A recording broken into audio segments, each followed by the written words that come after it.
Hi, everyone. I want to welcome you to our last video of the series, The Parenting Academy. This is video number 4. We have been working on what we call the parenting map. And in this occasion, we're going to kind of land the airplane. We're going to talk about the details that go into this specific plan to help one of our children with one issue in particular.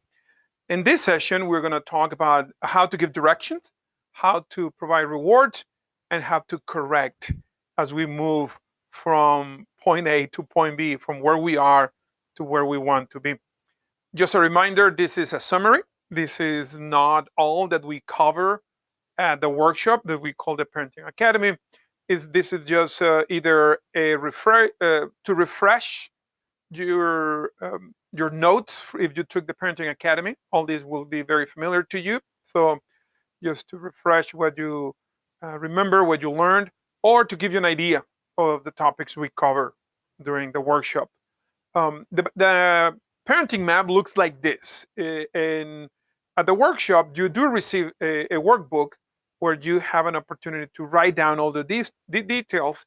Of course, watching the videos, you have to do this on your own, but it is something like this that we're trying to build. On the left side of the screen, you see the current condition. That's where you invest time to be faithfully present in the life of your children and in the life of the particular child that you want to help. And we talk about that in the previous videos, how to do that, how to be faithfully present so that you may know in detail what is their condition, their spiritual, physical, mental, emotional condition, so that you may help that child that you're focusing on. So that's on the left. On the right, where the star is, that's the goal. That's the result we're looking for. Again, we talk about 4 different types of goals, but you have to have something very specific in mind within those 4 categories for your particular child. So you want to go from point A, current condition, to point B, the goal, and then you follow this path it has ups and downs, and that path you build it with specific activities. Now, because of the time constraints we have for the videos, we didn't talk about those activities. What kind of activities could that be? But if you have any questions about it, let me know. Or again, during the workshop, we actually talk in detail about what kind of activities we should um, align or put together in this path that we are following so that we may move our kids from where they are to where we want them to be. You need to notice it's not a straight line. It has ups and downs. They have curves. It's difficult. It is. So what sustains the whole process, what is going to help you to remain through the whole journey is your values. You must have a list of values between 3 and 5 that will help you to go through the whole process, that will remind you why you are doing what you're doing, what you're pursuing this particular goal. To know if you're on the right path, to know if you're going in the right direction, that's the little compass there. We use the questions. Remember, there are 2 questions. These are the first 2 questions that you ask yourself about the situation, about how your child is responding, and based on that, on the answer to those questions, you determine the activities. So the map it looks like this. Well, it doesn't have to be exactly like this in terms of the images or the figures here, but at least the components. You must have these components. So let's talk about, okay, now you're going on that path, you're going on that journey from point A to point B, from the current condition towards your goal. You have all this put together, you have a plan. How do you remain on that journey? How can you avoid going astray or in rabbit trails in different directions? How are you going to stay the course? Well, first you need to give directions or instructions. Now, those instructions have to be clear. They have to be precise, not according to you, okay, but according to your child. You must give specific instructions, be extra clear, but not according to your preferences or your experience. A typical case here is when you tell your child, go and clean your room. That's the only instruction. Go and clean your room. And we have an image in our mind of what a clean room is. They have a different idea. They go and pick up one or two things, and then voila, they're done, but not according to us. But we never express in detail what we mean by clean your room. Actually, the best way to give directions is to show them.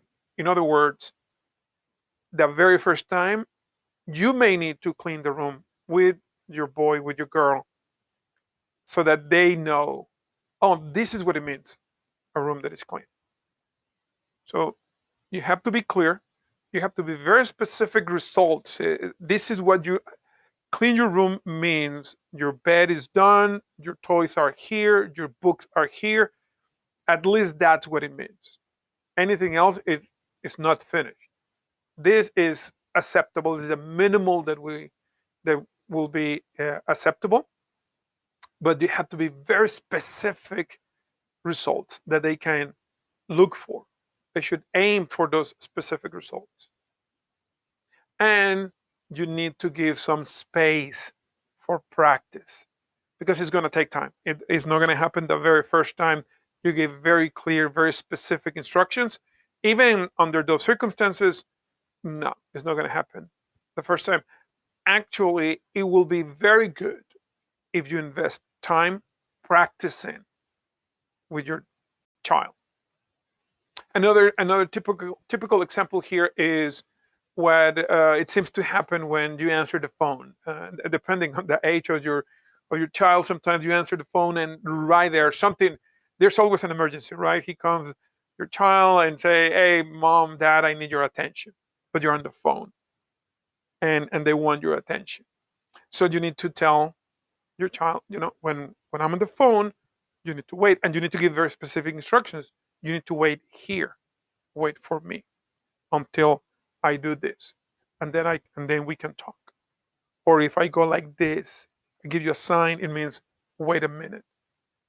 So you give those instructions, but don't wait until you get the next call. What you do is you practice. Then you say, okay, go over there. I'm gonna pretend that I'm on the phone. Then come and tell me something that something happened, and then you practice with your child, and you tell them how they are doing according to the instructions that you're giving, very clear, towards a very specific goal. Wait for me.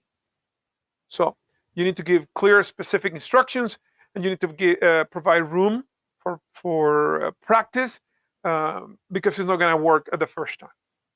Okay, what happens if your child is doing everything in the way you are saying? What would happen if your child is actually following the instructions in a way that is okay with you? You are pleased with the result so far. What would you do? I would encourage you to think about it, giving a reward, giving something to affirm you are doing a great job.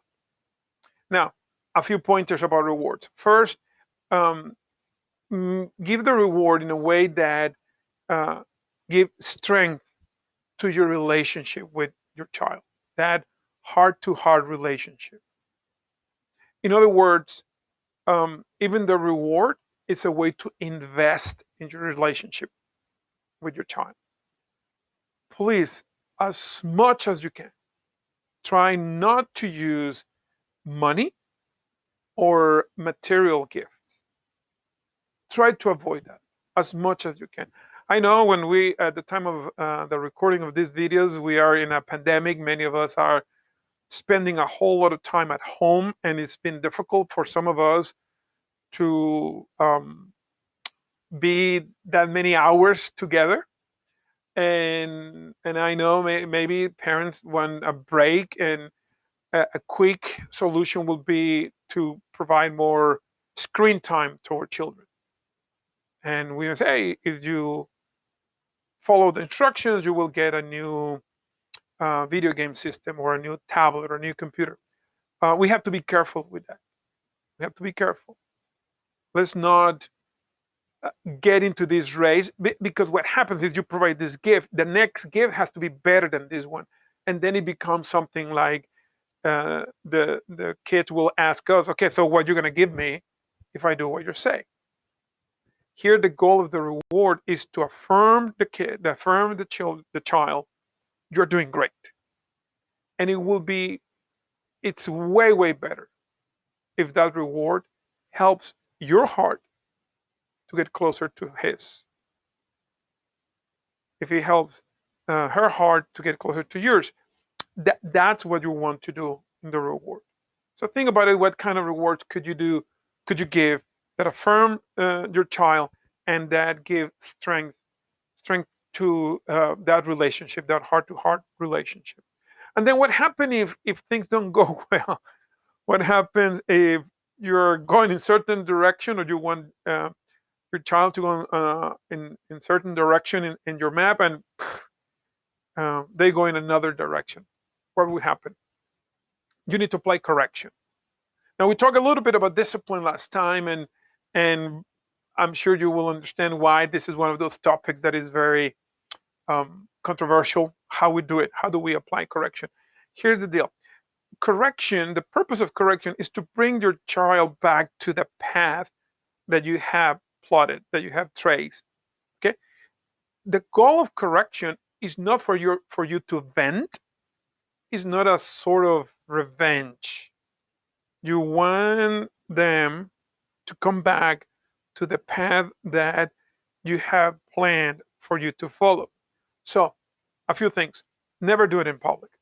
Never correct in public. Wait until you can talk with your child. Never do it when you're angry. There are other conditions under never do correction if you are having this or you're experiencing this. The most important is never do it out of anger. So never in public, never do it where you're angry.